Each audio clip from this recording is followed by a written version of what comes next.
Hey everyone, this is David Brown with the migration update for April 19th, 2022 from the Braddock Bay Hawk Watch. Overall, the conditions were not good today, although the forecast had said it would be rainy in the morning. Actually, that was off to the east of us, so I was able to get out at the normal start time, but just thick overcast skies and kind of moderate westerly winds, and overall just not a lot of raptor activity. The most numerous migrant was turkey vultures, and just a handful migrating through in the couple hours that I counted. Here we have a sharp-shinned hawk, and we can tell that it recently ate because it has a full crop, which is what this bulge right here is. I was bored, so I started photographing any duck that flew by. So here we have a male mallard, and here we have a male wood duck. This is an adult Cooper's hawk. So we can tell it's a Cooper's hawk because it's got straight wings, somewhat large head, and especially we can see that the tail is rounded because the outer tail feathers are shorter than the central tail feathers. And we know it's an adult because the breast has the horizontal orange streaking on it, or barring. Here's another look at the same Cooper's hawk when it was overhead, and again we can see these shorter outer tail feathers. Here we have a bald eagle, and this is an older immature, be like a 4th year type. So I bet in another year this looks almost completely like an adult, and then maybe the next year it won't show any signs of being immature. And here we have another sharp-shinned hawk. So just a small, stocky accipiter, small head, a little less lanky looking than the Cooper's hawk. You know, the wings look a little shorter with slightly more bulging secondaries.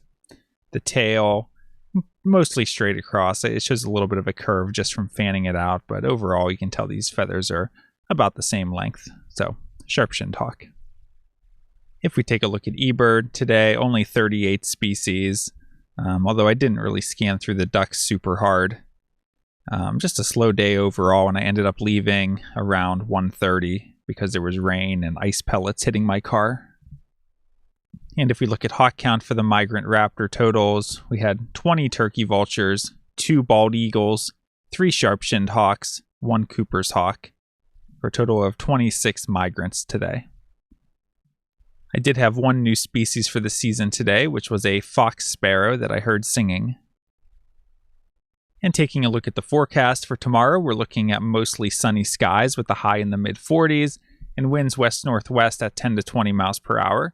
So this is pretty similar to that day we had a few days ago. Should definitely be birds migrating. Although with the blue skies, it might be more difficult to spot them. And also with the somewhat low temperatures and moderate winds, it might feel a little bit chilly. But definitely better than today was. So I'd expect, I think the other day we had a few hundred birds. I would expect it to be in that same ballpark again. For Thursday, we're looking at morning showers and then cloudy, high in the mid-50s, winds south-southwest at 15 to 25 miles per hour. So this is a good wind direction, and it'll be a little bit warmer. The thing working against us are the gloomy skies and the chance of rain. But this is a day to keep an eye on. If it clears up at all, we could definitely get a flight with those favorable winds.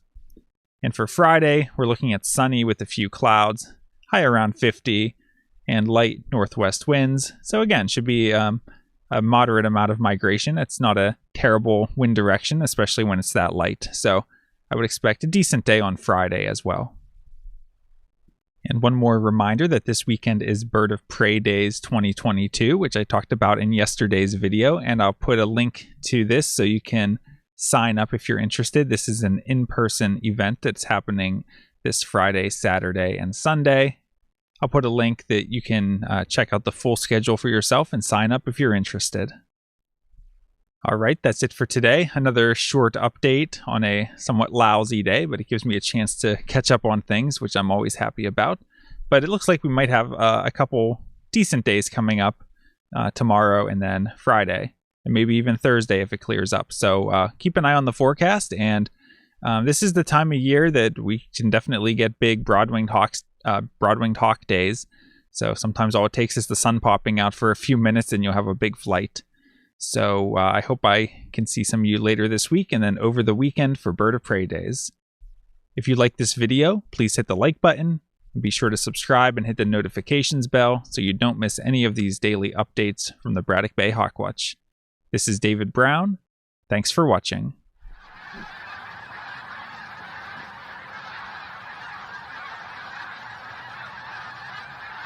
Oh.